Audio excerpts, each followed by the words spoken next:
pag nandito na si Sir Peter, lagot ka talaga. Alam mo na, huwag ka magpaka-stress sa ganun na tao. Nandiyan na po pala kayo. Nandiyan na po pala kayo, Sir Peter. Hindi. Picture ko lang to. Tanggalin mo natin yung jacket ko. Ano kung ginagawa niyo dyan?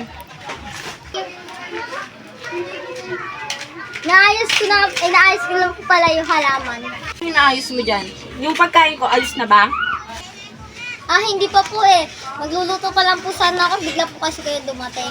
Bakit ngayon ka lang magluluto? Alam mo, darating ako, gutom na gutom ako. Iaawas ko sa sweldo mo yung kinaano mo kapalpakan mo.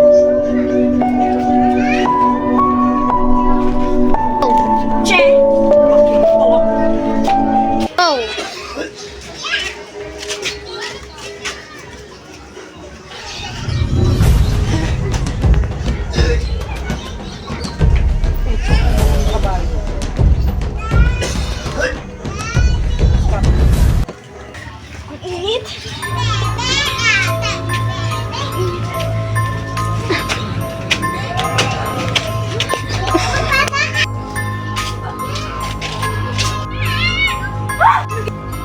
Go.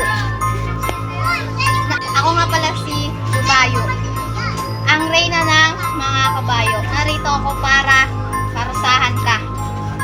Oh, Ha? Anong paparusahan? Ha?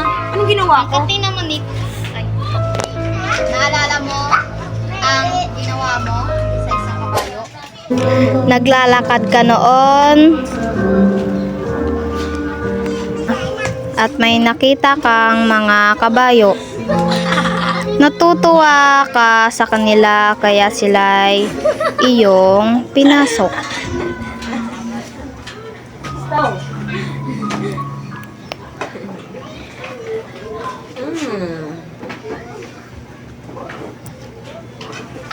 At sinaktan, pinalo ng patpat at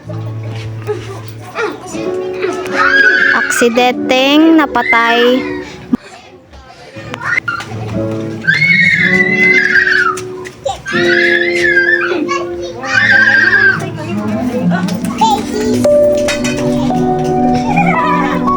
Kaya ikaw ay aking parurusahan.